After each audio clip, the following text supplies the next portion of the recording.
Alhamdulillah wassalatu wassalamu ala Rasulillah wa ala alihi wa ashabihi wa man tabi'ahu hudah amma ba'du. Allahumma inna nas'aluka ilman nafi'an wa rizqan thayyiban wa amalan mutaqabbalan. Allahumma inna nas'aluka ilman nafi'an wa rizqan thayyiban wa amalan mutaqabbalan. Amin ya Allah ya rabbal alamin.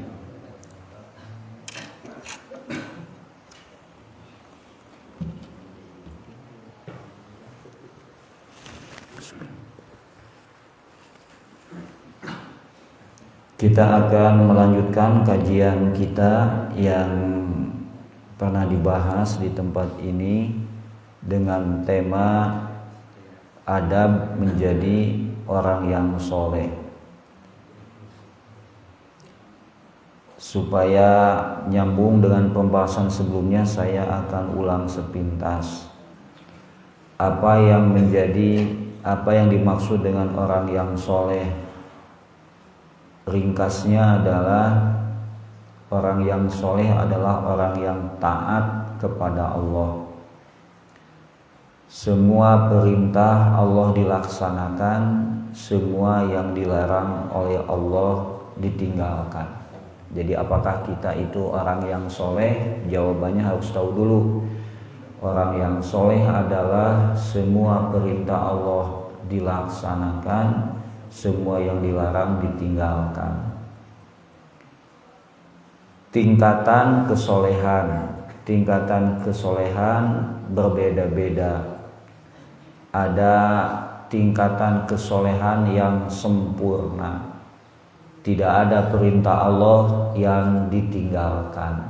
Tidak ada yang dilarang oleh Allah kecuali ia tinggalkan. Ada juga tingkatan kesolehan tersebut setelah sempurna ada yang baik sekali, ada yang baik, ada yang cukup, ada yang kurang, ada yang kurang sekali. Jadi beda-beda. Nah, bapak-bapak teh solehna teh level berapa gitu? Apakah mencapai sempurna atau kurang teuing gitu ya? Ini tergantung sejauh mana dia menyempurnakan ketaatannya kepada Allah. Kalau semua perintah Allah dikerjakan berarti sempurna. Wa idibtala Ibrahima rabbuhu bikalimatin fa'atammahunna. Kalau level Ibrahim itu semua perintah Allah itu sempurna dilaksanakan.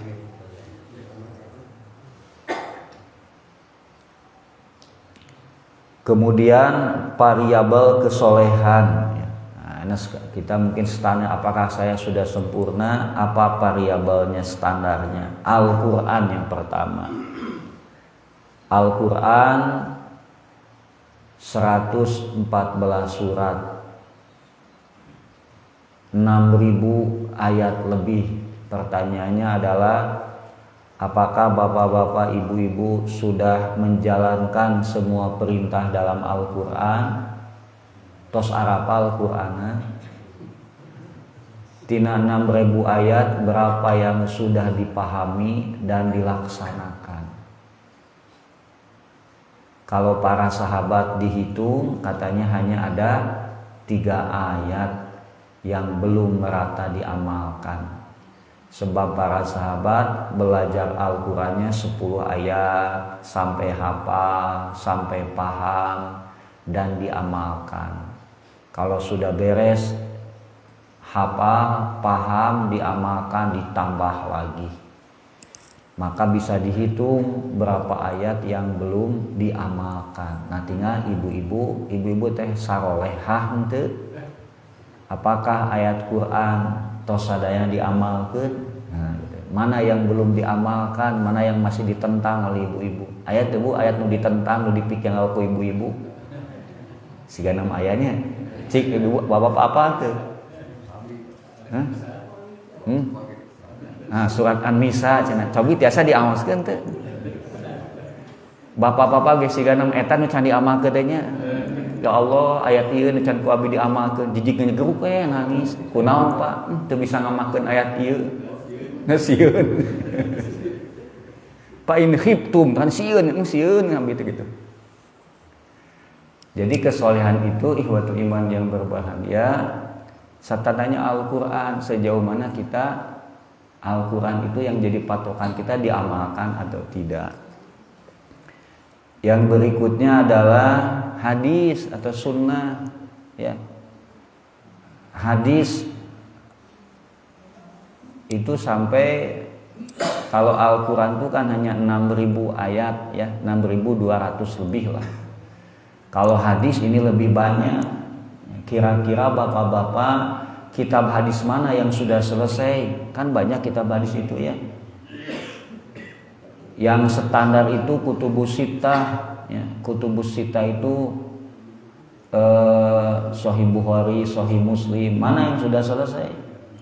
Kalau tidak selesai, tidak pernah dibelajari, jangan-jangan masih banyak perintah Allah, sunnah Rasul yang kita tinggalkan karena ketidaktahuan kita.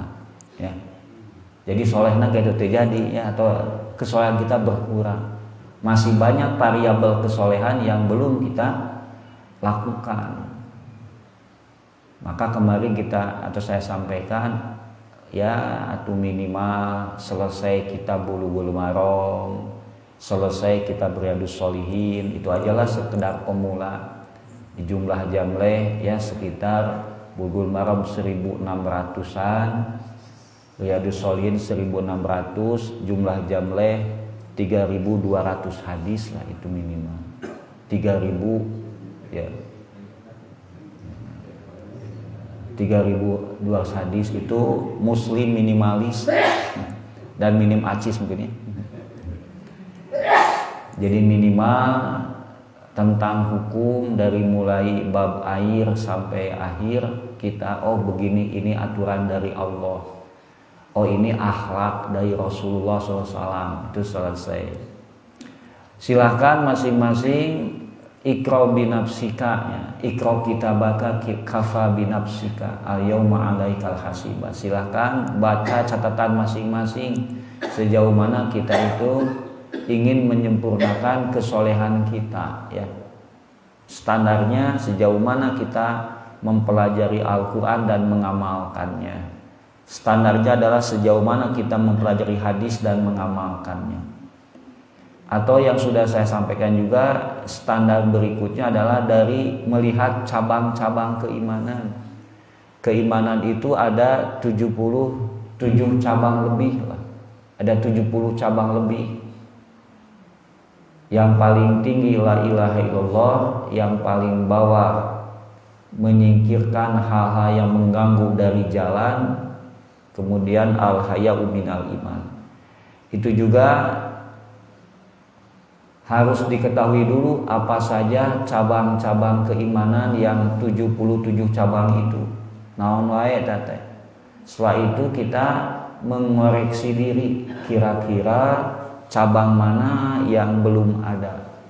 Yang belum ada diadakan, yang sudah ada disempurnakan. Kalau kita lihat pohon, ada yang dahannya besar, ada yang kecil, ada yang sudah kering. Datang angin langsung jatuh.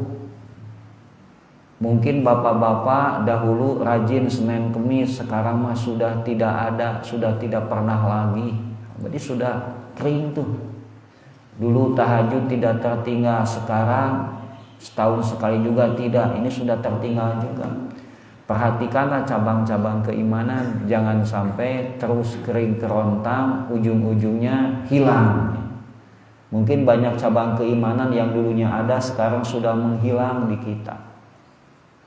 Nah, itu berarti variabel kesolehan ya.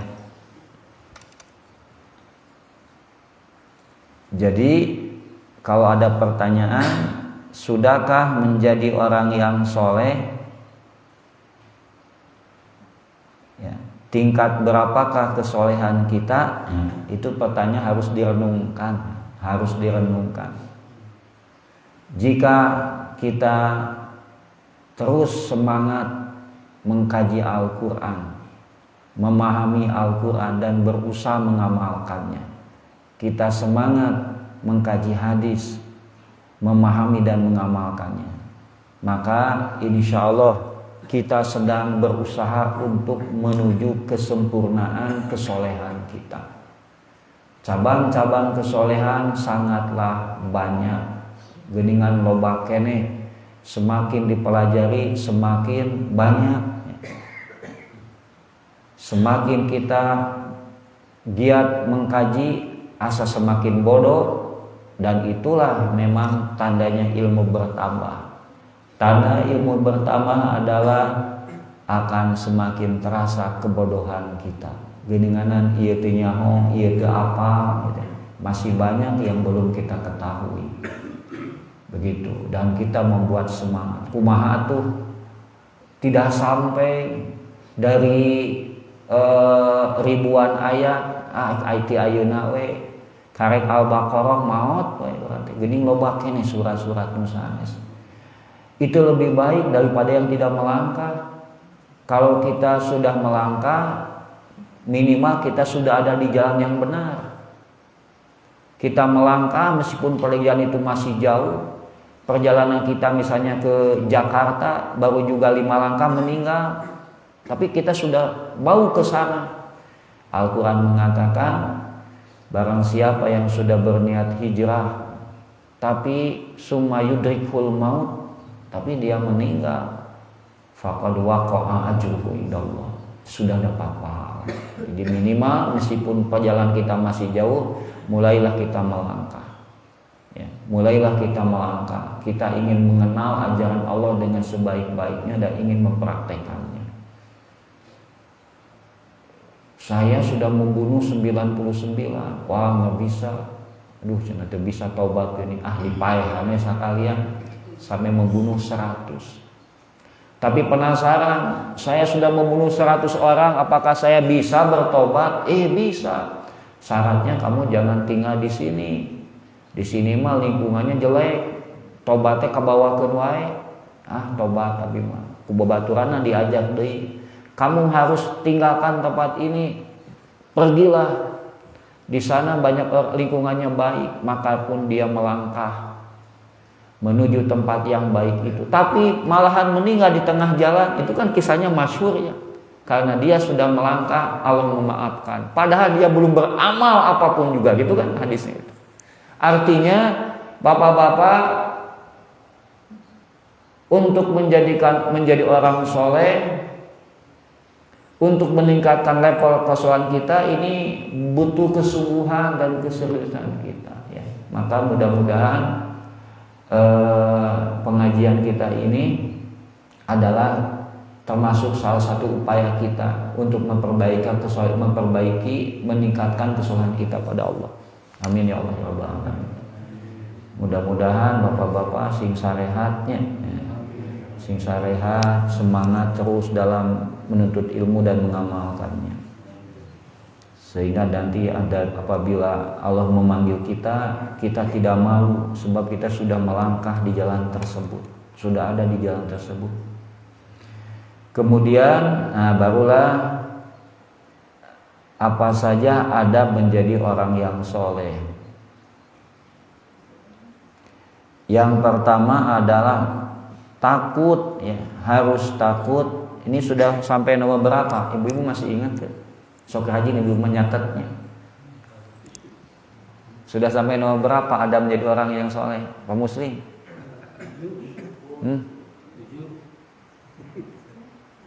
Belum selesai kan? Semuanya ada 6. Sudah sampai nomor berapa? Nomor 3.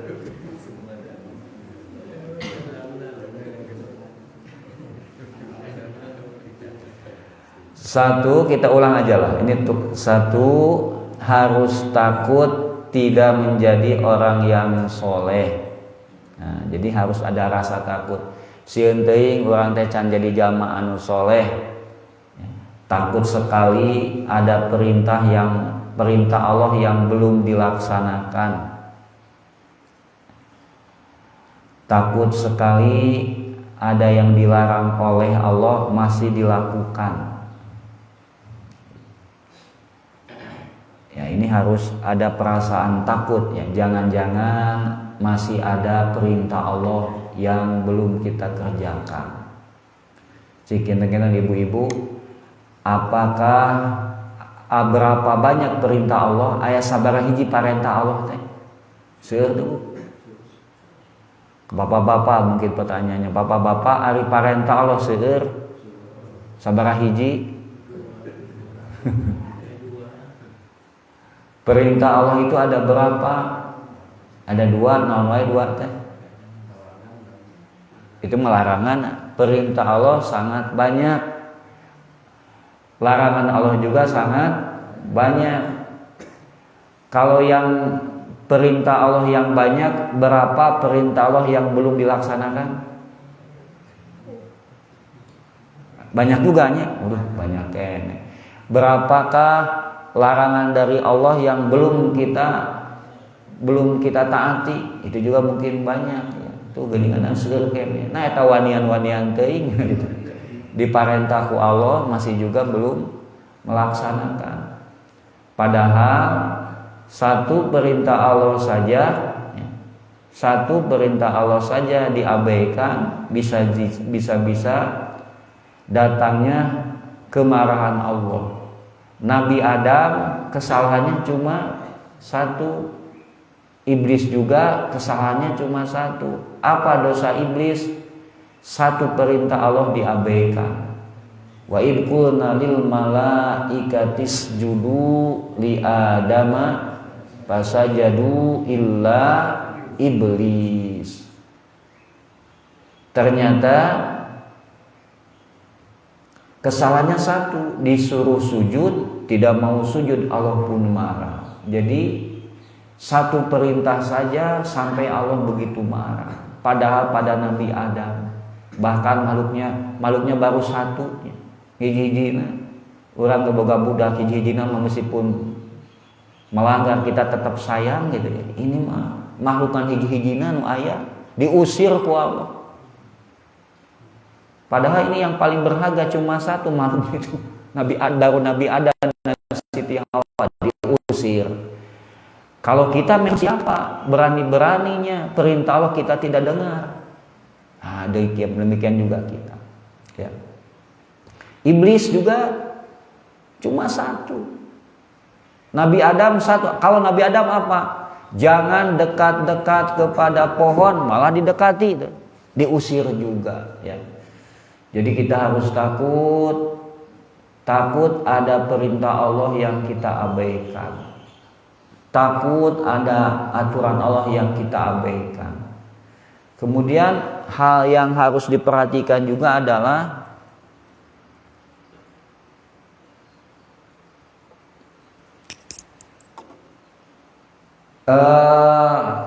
jangan menganggap remeh ya.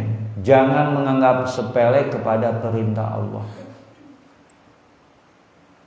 Mungkin bagi kita ini tidak apa-apa lah, pirau ge anu kitu gitu. Mungkin ada yang mengatakan begitu, menganggap remeh dan sepele. Aturan Allah tidak ada yang remeh, tidak ada yang sepele. Sebagai gambarannya mungkin saya juga pernah ceritakan, yaitu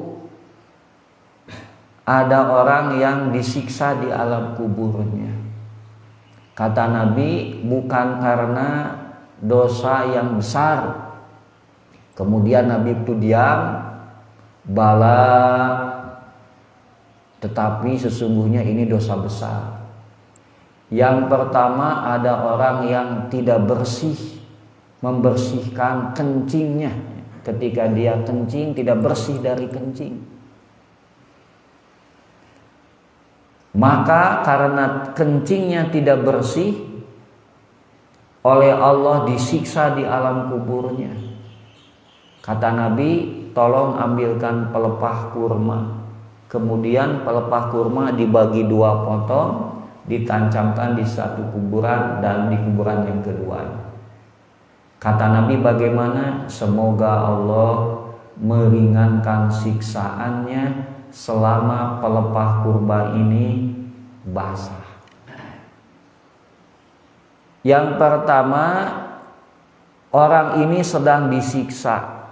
ternyata Nabi tidak bisa menghentikan siksaannya.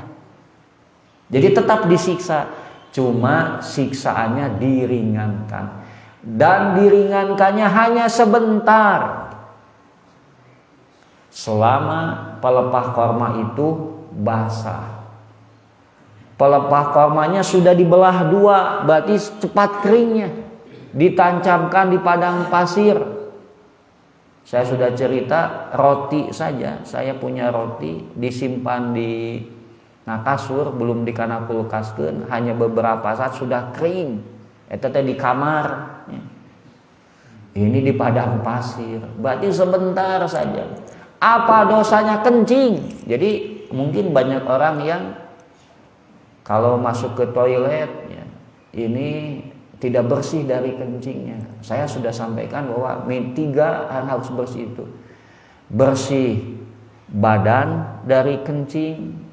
Jangan sampai ada air kencing nempel di badan. Yang kedua, bersih pakaian. Jangan sampai ada najis ada dalam kain kita.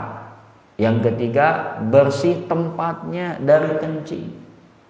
Berarti kalau kita kencing harus betul-betul dipastikan jangan kena pada badan, pada pakaian, dan tempat juga harus dibersihkan. Coba kalau itu diamalkan, pasti WC-nya umat Islam WC yang bersih, tidak ada tercium bau kotoran. Faktanya masjid-masjid rata-rata bau hamsur. Itu baralik berartinya itu teh abai nganggap remeh kan kieu. Pada kata Nabi, tanazzahu minal bauli. Sing bersih dina kahampangan. Lolobana jama disiksa ku sabab teu apik dina kahampangan. Jadi hati-hati ya. Kita harus senantiasa merasa takut ada perintah Allah yang belum kita laksanakan. Oleh karena itu wajib kita mempelajari ajaran Islam ya, dengan sungguh-sungguh supaya kita mengetahui semua perintah Allah, supaya kita tahu apa yang dilarang oleh Allah. Kalau kita tidak mau belajar, dipastikan tetap teu diajar mah saha wae jelemana bodoh ya. Siapapun orangnya kalau tidak mau belajar pasti dia akan tidak tahu kepada aturan Allah. Termasuk yang membatalkan keislaman menurut Syekh Abdul Wahab, yaitu apabila orang tidak mau mempelajari agama. Sholat nama bagus, muamalahnya bergelimang dengan riba, bisa hancur tuh amal solehnya. Sholatnya bagus, sodakonya bagus, musyrik lagi, sabab teu apa, itu seperti begitu. Baik, yang berikutnya ada menjadi orang yang soleh adalah bersyukur. Ya. Tadi takut, bersyukur, diemut-emut, da abdi teh alhamdulillah. Sholat 5 waktu, sholat rawatib. Ini kan bentuk ketaatan kita. Maka kesolehan yang sudah kita lakukan ini merupakan anugerah dari Allah yang mesti disyukuri. Ya. Jadi kalau kita bisa mengerjakan perintah Allah, ini merupakan nikmat yang sangat besar, anugerah yang sangat besar dari Allah Subhanahu wa taala, melebihi anugerah yang bersifat materi. Kita punya rumah, punya perkakas rumah, itu nikmat dari Allah. Tapi nikmat yang paling agung diberikan kesolehan. Alhamdulillah, baca Quran teu pernah kalewat. Setiap mau tidur minimal 1 lembar 2 lembar dibaca, itu nikmat yang besar. Alhamdulillah, sebelum tidur suka sholat witir dulu, itu juga nikmat yang besar. Alhamdulillah, Senin Kemis taraka kantun, itu nikmat yang besar. Bersyukur. Andai kata kita diberikan kesolehan. Dan tentunya kita akan ingin bertambah kan gitu kalau sifat manusia di dalam dunia ya. Kalau punya satu ingin dua, kalau punya dua ingin tiga, dan seterusnya.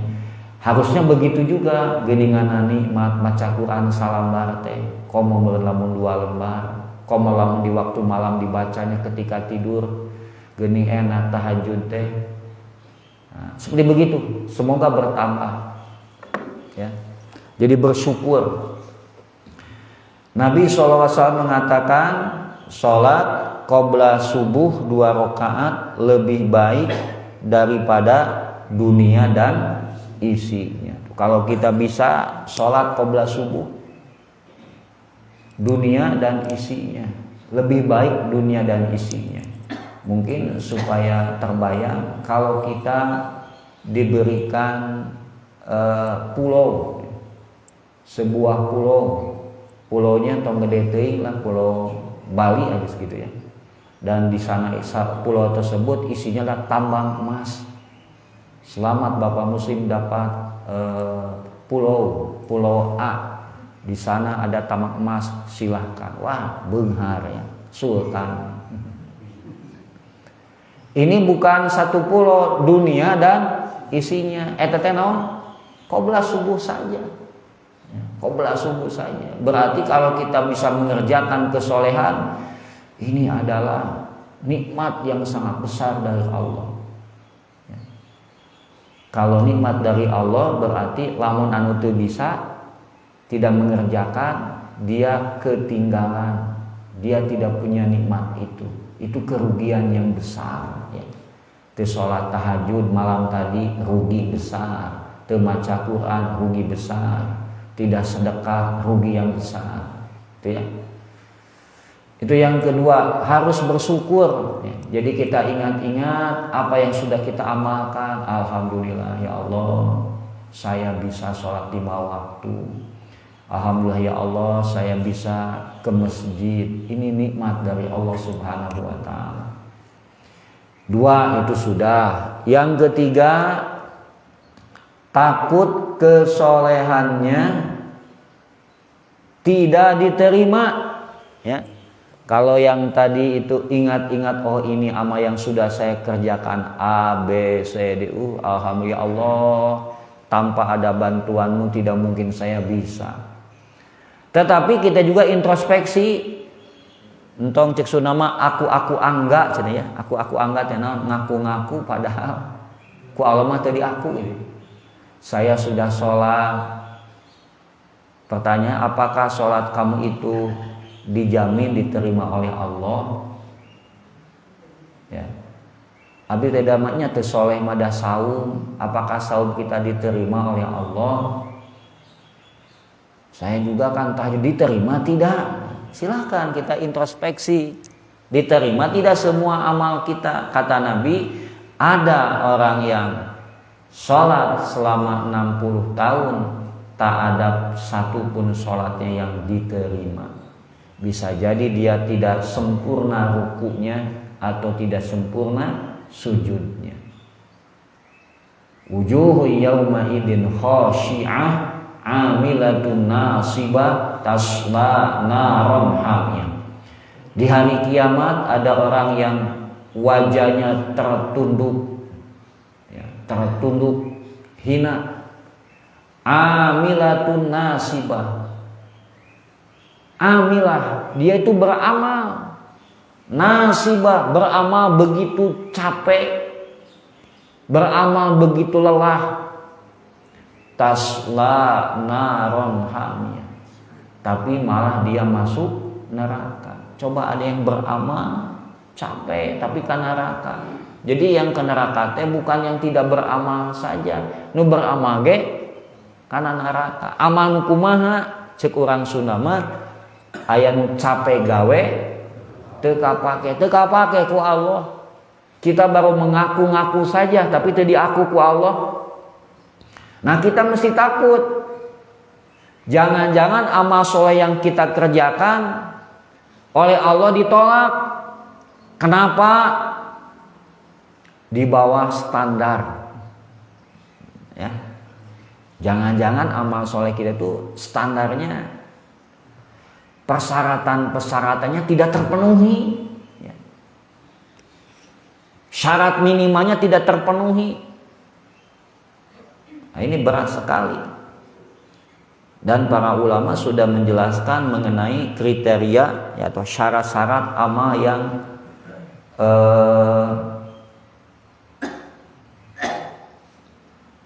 amal yang diterima. Ini saya sebutkan dalam makalah ada 4 ya, ada 4 syarat, bisa dilihat nanti. Jadi banyak amal yang ditolak. Nah, kita lihat dalilnya. Tadi tentang sholat, 60 tahun sholat tidak diterima. Al-Quran mengatakan wailul lil musallin, celaka musyarohat, berarti ada sholat yang tidak dapat pahala. Kemudian saum, sudah tahu dalilnya, banyak orang yang saum tidak dapat pahala apa-apa selain lapar dan haus saja. Maka silahkan masing-masing evaluasi ya. Jadi memang kita ingin menambah kesolehan kita, ingin ditambah amal-amal yang lain, tapi kita juga harus melihat yang sudah. Hari nu geus alus encan gitu kan. Jangan-jangan marajulan ngalepaskeun pusing. Ingin menambah amal yang sudah kita lepaskan, ini juga belum benar gitu. Ya. Coba perhatikan amal soleh kita yang sudah kita lakukan.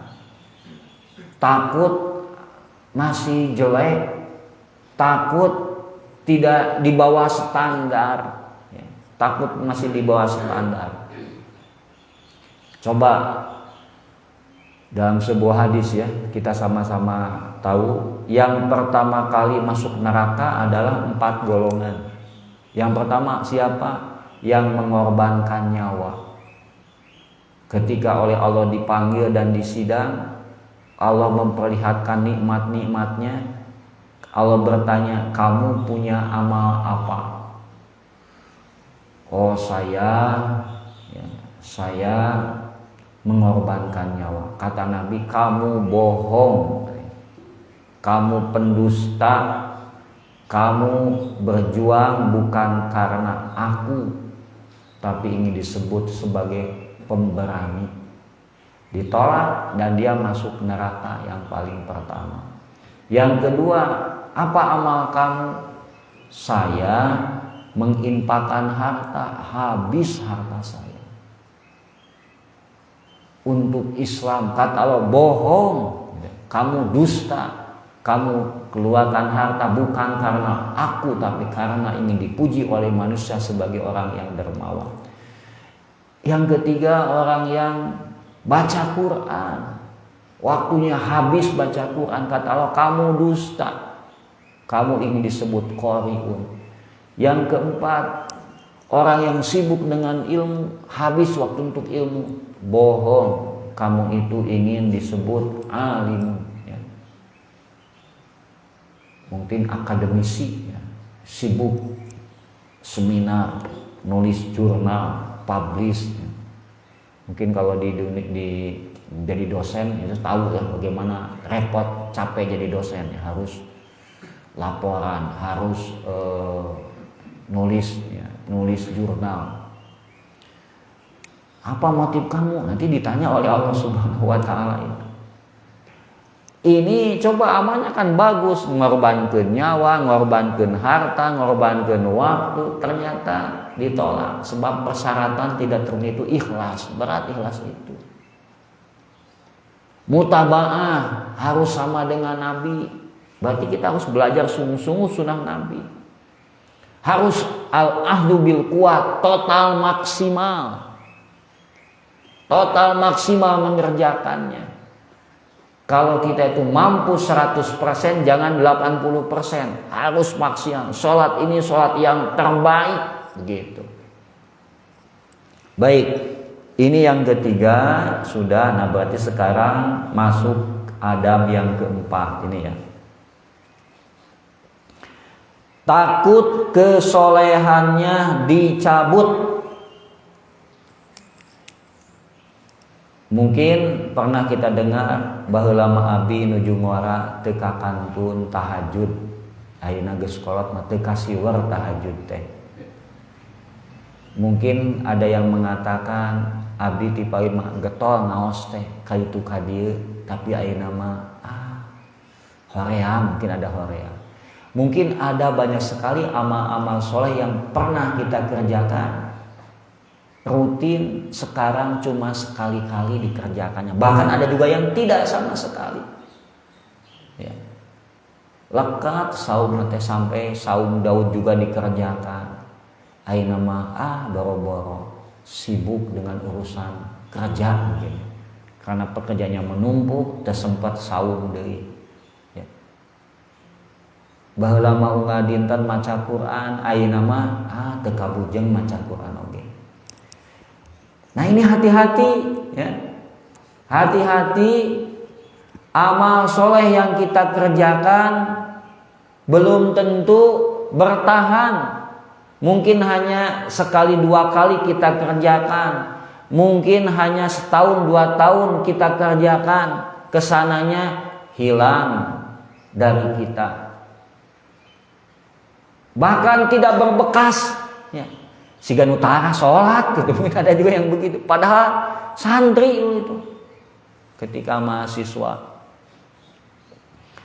sedang bertugas ya, masang banner di Kerkop, teterekelan itu bisa, tiba-tiba ada gadis cantik wios cenah ku abdi tereke ala si Neng benconggu kan itu banyak di sana. Dulu di survei itu ada 200 dulu di sana yang magang di Kerkop. Tahun 10 tahun yang lalu lah.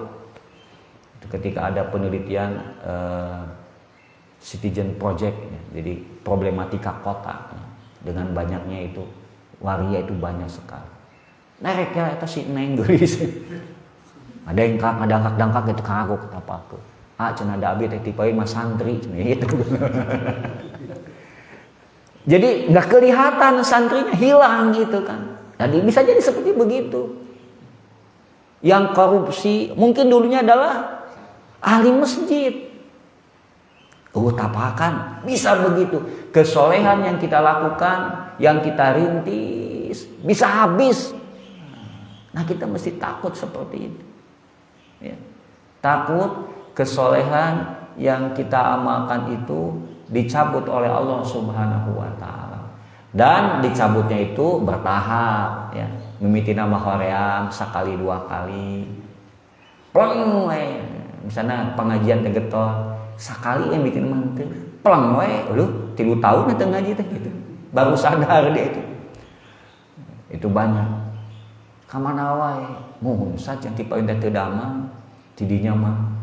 Pelang we can 3 tahun tapi masih sadar juga dari ngaji dia. Ada yang begitu, ada yang pelang we dia tidak pernah datang lagi pengajian itu. Maka kalau beramal soleh jangan ditinggalkan, jangan ditinggalkan. Biasanya mah sakali tinggalkan taus we ditinggalkan selamanya ya. Jadi kesolehan dan ketaatan yang dikerjakan seseorang bisa jadi dicabut oleh Allah sehingga orang tersebut berubah jadi malas.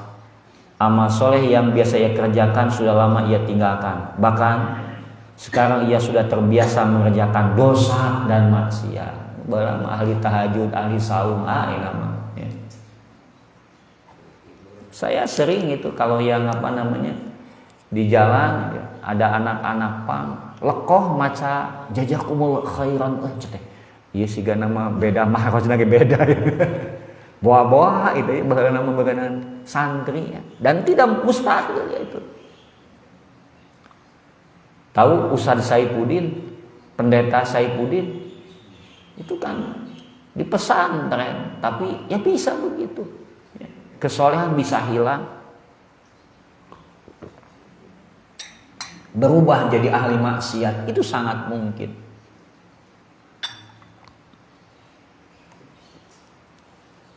Ada pelacur juga tujuannya adalah untuk menyekolahkan anaknya ke pesantren, ada itu. Sebab dia santri dulunya juga begitu. Artinya kan bisa hilang kesolehan itu. Hati-hati. Maka apa solusinya ya? Apa solusinya agar kesolehan kita tidak dicabut? Yang pertama adalah himmah aliyah. Harus punya himmah aliyah. Apa itu himmah aliyah? Yaitu tekad dan niat yang kuat ya. Seseorang yang mengerjakan amal soleh atau ketaatan harus memiliki tekad yang agung bahwa amal yang dikerjakan itu tidak akan ditinggalkan selama hayat di kandung badan. Bahkan ia mencita-citakan saat ia mati diakhiri dengan amal tersebut. Nah gitu Pak. Itu resep yang kahiji. Kalau kita beramal soleh harus niatnya apa? Niatnya bagaimana? Diniatkan amal soleh ini akan ia pertahankan sampai kapan? Sampai mati. Bahkan dia mencita-citakan ingin mati dalam keadaan beramal soleh tersebut. Jadi kalau ibu-ibu tahajud, ya Allah ya Robbi ya, saya bertekad berniat tahajud ini akan terus dikerjakan, tidak akan saya tinggalkan selama hayat di kandung badan, dan saya ingin meninggal pun dalam kondisi tahajud. Nah begitu. Bapak-bapak ngaos subuh ieu kudu kumaha niatna? Selamanya saya akan ngaji subuh di sini. Sampai kapan? Sampai mati. Bahkan ridho mati ketika ngaji di sini begitu. Dan ingin mati di tempat yang mulia ini. Nah, harus begitu. Kamananya si bapak itu teu aya nuju maot heula nah kitu ya. Jadi tidak ngaji teh ku sabab sudah meninggal. Kunaon teh ngaji? Kehoream betul aya keur nguseup mah aya gitu. Ada yang itikafnya di tempat pemancingan mungkin ada ya. Ninggalkan ngaji ada yang begitu. Jangan sampai amal soleh yang kita kerjakan hanya untuk sekali, untuk 2 kali, 3, tapi targetnya adalah dikerjakan selamanya. Naon dalilna? Dalilnya adalah amal para sahabat. Ada riwayat Abu Dzar, ada Abu Darda dan Abu Hurairah. Ausani khalili bisalasin la ada hunna ma ishtu. Ada 3 wasiat dari Nabi, kekasihku berwasiat, aku tidak akan meninggalkannya selama aku hidup. Salilah hirup moal ditinggalkeun. Ieu teh sunah Nabi. Yang pertama, tidak tidur sebelum witir. Mane mariweuh loba uruseun bisi kaberangan sameme sare salat witir heula. Ini wasiat dari Nabi, tidak akan saya tinggalkan. Yang pertama. Yang kedua, aku tidak akan meninggalkan sholat duha 2 rakaat. Yang ketiga, tidak akan meninggalkan saum 3 hari dalam sebulan. Karena itu wasiat Nabi, ini ajaran Nabi, maka ditekadkan ingin terus dikerjakan sampai meninggal dunia. Nah kita juga harus begitu. Kalau kita mengerjakan amal soleh, misalnya baca Quran setiap hari, ya, target pertama lah asal maca we heula. Ya. Pokoknya harus ada beberapa lembar yang dibaca. Ya Allah, saya bertekad tiada hari kecuali baca Quran. Ridho maut lamun keur nyepeng Quran dan keur dibaca Quran. Nah harus begitu ya. Itu namanya apa? Himmah, punya tekad ya. Punya tekad yang agung. Semua amal soleh yang kita kerjakan targetnya adalah dikerjakan selamanya sampai kita meninggal, dan kita ingin meninggal saat mengerjakan amal tersebut. Nah, yang kedua, mujahadah. Apa itu mujahadah? Memaksakan diri untuk senantiasa mengejarkan kesolehan dan ketaatan. Tidak sampai ditinggalkan meskipun hanya sekali.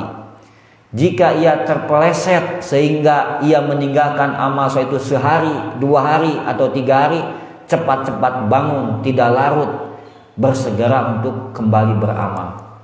Ya, kita manusia kadang-kadang aya ti soledatna kegetol ngaos, kadang-kadang ninggal. Mungkin ada juga bukan karena malas, ya. Kita ke Bandung. Setelah ke Bandung, oh cenah kudu ka Jakarta langsung. Jakarta fisik begitu lemah. Kita meninggalkan saum, meninggalkan tahajud. Sehari 2 hari mungkin karena kita capek, kecapean kita sakit. 3 hari kita tidak bisa mengerjakan. Hati-hati. Geus 3 hari bisa jadi 4 poe ninggalkeun. Geus 4 poe bisa saminggu, sabulan ngeplang teu ngerjakeun, bahkan selamanya gitu. Andai kita meninggalkan satu amal soleh, jangan larut, cepat bangkit. Andai kata kita jatuh, entong betah di tempat jatuh, cepat bangkit lagi. Eta penyakit dina beramal. Sekali meninggalkan sok salilana tadi gitu ditinggalkan. Kalau kita tidak sadar, membangun itu sulit, tapi mempertahankan yang paling sulit. Sekali ti soledat tos kita rajin, mungkin tahunan, Senin Kemis, sekali ngerjakan teu salamina. Mungkin pada mulanya adalah sakit, kita sakit gitu. Atau karena kita repot, kita hajat gitu. Aya nu hajat, atau kita hajat, capek, masak dan sebagainya, ada tamu, banyak sauma asa teu pantes, ditinggalkeun Senin Kemis teh. Sehari 2 hari, cepat-cepat, awas jangan sampai 3 hari ini, gitu. Ya. Itu penyakit beramal, ditinggalkan sekali, osok terus-terusan gitu. Maka kita kalau pernah meninggalkan, cepat-cepat bangkit. Ya. Jadi yang kedua, mujahadah. Mujahadah adalah memaksakan diri. Ya. Saya mungkin ini sama semuanya juga. Kita sekarang alhamdulillah diberikan anugerah oleh Allah, tidak berani meninggalkan sholat 5 waktu. Kalau sholat 5 waktu belum dikerjakan, ada semacam perasaan tidak nyaman. Alah itu can sholat isya, udah jam 11 itu kami asa merasa berdosa. Itu ke setengah 3 can sholat lohor. Mungkin kita tidak nyaman. Kenapa begitu tidak nyaman kita kalau belum sholat 5 waktu? Sebab sholat 5 waktu sudah kita dawamkan sejak kecil, tidak pernah ditinggalkan. Maka sholat 5 waktu sudah jadi bagian dari diri kita, sudah mendarah daging dari kita. Maka kita tidak bisa meninggalkannya, sudah jadi bagian dari kita. Ya. Bapak-bapak berangkat dari rumah langsung karena pesak, alah teu mawa HP, dan balik deui nya. Nah sababna HP sudah jadi bagian dari jiwa kita yang gak bisa dipisahkan. Padahal baheulana mah henteu nya, tapi karena proses yang begitu lama, HP sudah jadi bagian dari jiwa kita. Tah kitu amal soleh oge. Ya, amasa begitu. Karena sholat 5 waktu tileutik nggak bisa ditinggalkan.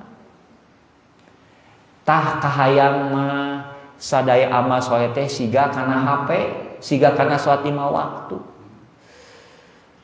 Ieu teh dengareunah ieu. Oh, can tahajud. Kalau tidak tahajud tidak nyaman. Kalau tidak tahajud tidak nyaman. Kalau tidak sholat duha belum tenang. Kalau belum baca Quran, seperti ada sesuatu yang tertinggal. Seolah-olah separuh nyawa pergi gitu. Kenapa jangan baca Quran? Oh, berarti ini sudah Al-Quran sudah jadi bagian dari. Eta teh prosesnya panjang gitu teh. Siga sholat 5 waktu. Ya. Siga sholat 5 waktu. Kita betul-betul ketergantungan dengan sholat 5 waktu.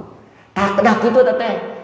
Ketergantungan kepada tahajud, atau bisa hirup dalam tahajud mah gitu kan. Sehingga kita tidak bisa hidup tanpa HP nama gitunya. Maka kebutuhan jadi bertambah, sandang, pangan, casan gitu. Tibiti iraha, ya mungkin kalau disebutkan berapa tahun yang lalu lah kita mendawamkan bawa HP itu kan. Atau bawa HP teh dengan hubung harese dicarikan we urang teh nya. Ini saya termasuk orang yang jangan bawa HP. Hoream. 300 aduh kudu dibacaan KB gitu. Ada seberapa grup ya. Tapi memang tidak bawa HP ini informasi tertinggal. Geus mau, geus tilu hari. Padahal teman dekat saya tidak menengok sebab tidak bawa HP ya. Itu kan ada juga. Maka dipaksa kita HP itu menjadi bagian dari hidup kita. Nah, diusahakan tadi kita bukan hanya ketergantungan kepada HP, tapi ketergantungan pada sholat duha, ketergantungan kepada sholat tahajud, ketergantungan kepada baca Quran, ketergantungan pada sedekah. Aduh, saya geus akhir bulan. Biasa nama 10 juta impak ieu karek 5 juta. Asa dosa. Gitu, itu betul, itu ada. Ya. Itu ceritanya sudah lama. Ada Agnia ya, dari Jakarta. Dia itu biasanya per bulan 5 juta. Kalau akhir bulan belum 5 juta dia ini merasa panas seolah-olah ada sering sedekah impak. Sudah jadi ketergantungan. Nikmat dan nyaman itu adalah berbagi gitu kan. Wah, ini subhanallah. Maka bapak-bapak harus punya himmah aliyah. Mendawamkan amal. Sampai apa? Sampai mati. Sampai apa? Sampai amal tersebut jadi identitas kita. Mendarah daging dari pada jiwa kita. Sehingga kita ketergantungan. Sehingga nusok karena obat narkoba itu kan ketergantungan. Kalau belum dia tuh mungkin kelapakan sakau ya. Nah, kita itu beramal soleh itu nikmat melebihi itu semua. Kalau sudah nikmat nggak bisa ditinggalkan. Ya. Itu namanya apa? Mujahadah. Dan yang ketiga tentunya berdoa. Berdoa. Apa doanya? Ya doanya dari mulia Allah, ya Robbi, semoga amal soleh ini yang aku lakukan bisa aku kerjakan selama-lamanya. Jangan sampai amal ini hilang dari saya. Rabbana la tuzigh qulubana ba'da idh hadaytana. Doanya memohon pada Allah, amal ini menjadi bagian dari kita. Ya, kita panjang, insya Allah kita lanjutkan lagi. Kita akan perkuat ini ya. Sebab setiap tema ini sebenarnya yang poin-poin itu ada makalah tersendiri ya. Seperti ini ada makalahnya sendiri. Ini hanya pointer saja sebenarnya yang disampaikan. Saya rasa cukup, sudah jam 6 ya.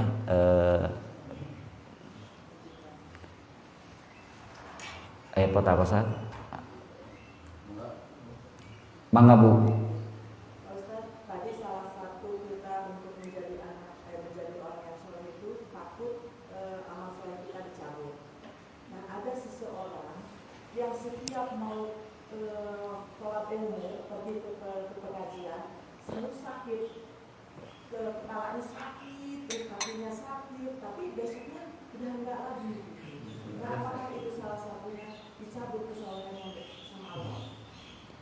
Eta mah lamun ngos ngedak-dak sakit itu. Ya. Kalau kita mau beramal soleh, tentunya yang pertama adalah niat ya, niat yang kuat. Niat yang kuat. Kalau sudah punya niat yang kuat, ini insya Allah sudah dapat ganjaran dan pahala. Tadi disebutkan orang yang hijrah semangat, aripek teh maot dianggap sudah hijrah. Orang yang mau tobat, mau beramal soleh, baru melangkah dia meninggal, dianggap sudah bertobat dan masuk surga. Kalau dia memang sudah bertekad mau belajar thalabul ilmi, tiba-tiba dia sakit, ya. Dia sakit, insya Allah dia sudah dianggap pergi thalabul ilmu dan ganjarannya sempurna. asal tong api-api gering we. Gitu. Nah kemudian tapi ada yang aneh, kenapa kalau setiap kali mau beramal soleh tiba-tiba sakit, ada sisi lain yang mesti diintrospeksi atau dicurigai juga ada. Kenapa? Sebab tentunya amal soleh itu banyak ya, amal soleh itu banyak. Ada juga bisa juga gangguan dari yang lain ya. Ada gangguan dari yang lain sebab setan tidak suka orang itu kalau beramal soleh. Kalau ada orang yang beramal soleh dihalang-halanginya bisa dengan bisikan ya, supaya kita itu malas. Bahkan ada juga bisa gangguan fisik itu bisa ya. Apa tugas istri melayani suami, tapi setiap kali melayani mau datang suami ngadak-ngadak ngewa we ka salaki teh. Ada yang begitu kan? Ada ya. Ada ya. Jadi bahkan bukan cuma diberikan rasa benci pada suami, ada juga fisiknya juga ya. Ngadak-ngadak pendarahannya terus-terusan. Salakina eueuh saat teh gitu. Itu namanya nanti ada sihir nazib ya. Nazib itu kotoran ya. Nah itu juga ada yang seperti begitu ya, gangguan. Maka kita kalau kita mau beramal soleh betul-betul kita berlindung kepada Allah dari berbagai gangguan, termasuk gangguan-gangguan yang tidak kasat mata ya. Jadi setan bisa punya kemampuan untuk mengganggu kita secara fisik, secara psikis ya. Maka sihir itu real dan nyata. Maka kita berdoa, apa doanya itu? Qul a'udzu birabbil falaq min syarri ma khalaq. Tuh, min syarri ma, kejahatan makhluk-makhluk. Dikhususkan min syarri naffasati fil 'uqad. Kejahatan wanita-wanita tukang sihir yang meniupkan buhul-buhul. Itu betul ada, maka istighfar, tobat, mendekatkan diri pada Allah, pasrah pada Allah, insya Allah itu juga termasuk benteng mencegah. Ya bisa juga diperiksa bu, bisa naon psikis namanya, nah, gitu. Mungkin ada gangguan yang lain ya, entong kajijik curiga karena gangguan masuk halus, mungkin ada gangguan lain gitu. Ya. Ada trauma, ya mungkin karena trauma juga kan itu masalah psikologis juga itu. Sebenarnya tidak ada apa-apa, cuma ada mungkin psikiater lah, tanya psikiater menganalisis, oh iya masalahnya. Coba tanya juga kepada yang ahli, lebih ahli itu setiap rek pangaosan pun yang memang ada yang begitu. Hese we cakurannya. Itu ada gangguan ya, dari bangsa setan ya untuk menjauhkan kita dari Allah. Saya rasa cukup ya Bu ya, yang saya sampaikan mudah-mudahan bermanfaat. Allahumma inna nas'aluka ilman nafi'an wa rizqan thayyiban wa amalan taqabbala. Insyaallah kita akan perdalam tentang bagaimana trik yang mencabut trik supaya kita tetap beramal soleh dan tidak dicabut oleh Allah. Assalamualaikum warahmatullahi wabarakatuh. Jadi mungkin ingatkan, jadi kalau kajian kita targetnya bukan tamat, tapi bukan apa ya, selesai satu kajian, tapi memang santai aja, ini semuanya penting.